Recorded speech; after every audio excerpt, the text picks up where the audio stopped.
ప్లాట్లు వేసి ఫోర్జరీ పత్రాలు సృష్టించి అమాయక ప్రజలకు అంటగట్టేవారు. ఆ కాలనీకి 2 పేర్లు కలిసేలా కృష్ణ తులసి నగర్ అనే పేరు వారే పెట్టారు. నామాల కృష్ణమూర్తి కూడా 25 ఏళ్ల క్రితం ఇదే విధంగా చేతులు కోసుకుని కళ్ళు పొడుచుకుని అధికారులను బెదిరించి పనులు చేయించుకునేవాడని కాలనీవాసులే చెబుతున్నారు.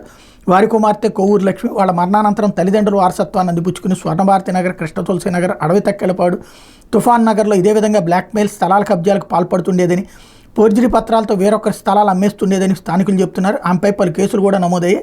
ఈ కేసులన్నీ అప్పటి కాంగ్రెస్ తెలుగుదేశం ప్రభుత్వాలయంలో నమోదయ్యాయి. చాలా కేసులు కోర్టులో విచారణలో ఉన్నట్టు పోలీసులు చెబుతున్నారు. వాటిలో కొన్ని 2013లో స్వర్ణభారతి నగర్కి చెందిన దివ్యభారతి అనే మహిళకి చెందిన స్థలానికి నకిలీ బీఫారం సృష్టించి అందులో తహసీల్దార్ సంతకం సైతం ఫోర్జరీ చేసి ఆ స్థలం తనదైన స్థానికంగా ఉండే పద్మశ్రీ అనే మహిళకు విక్రయించింది. విషయం తెలుసుకున్న దివ్యభారతి కొవ్వూరు లక్ష్మిపై ఫిర్యాదు చేయగా పోలీసులు ఫోర్జరీ, నకిలీ పత్రాలు తయారీ తదితర విషయాలపై కేసు నమోదు చేశారు. 2016లో ఈ కేసు విషయమై కోర్టు నుంచి ఇంటికి వస్తున్న పద్మశ్రీ కుటుంబ సభ్యులు స్వర్ణభారతి నగర్ సమీపంలో అడ్డగించి వారిపై కొవ్వూరు లక్ష్మి ఆమె చేతులు దాడి చేశారు. దీంతో బాధితురాలు పోలీసులను ఆశ్రయించగా లక్ష్మి మీద కేసు నమోదు చేశారు. కొవ్వూరు లక్ష్మి నకిలీ ఫోర్జరీ బీఫారాలను తయారు చేసి అందులో తనకు తెలియకుండానే తన పేరిట సాక్షి సంతకాలు చేసేదని స్వర్ణభారతి నగర్కి చెందిన రమాదేవి అనే మహిళ 2013లో నల్లపాడు పోలీస్ స్టేషన్లో ఫిర్యాదు చేసింది. ఈ కేసు ప్రస్తుతం కోర్టులో ఉంది. 2014లో సుశీల అంజలి అనే మహిళల ఇళ్లను కబ్జా చేసేందుకు కొవ్వూరు లక్ష్మి ప్రయత్నించింది. వారిపై దాడి చేసి ఇరువురేళ్లకు ఫోర్జరీ సంతకాలతో నకిలీ బీఫారాలు తయారు చేసి స్థానికంగా ఉండే వ్యక్తికి విక్రయించాలని ప్రయత్నించింది. దీంతో లక్ష్మిపై సుశీల నల్లపాడు పోలీస్ స్టేషన్లో ఫిర్యాదు చేసి పోలీసులు కేసు దర్యాప్తు చేస్తున్నారు.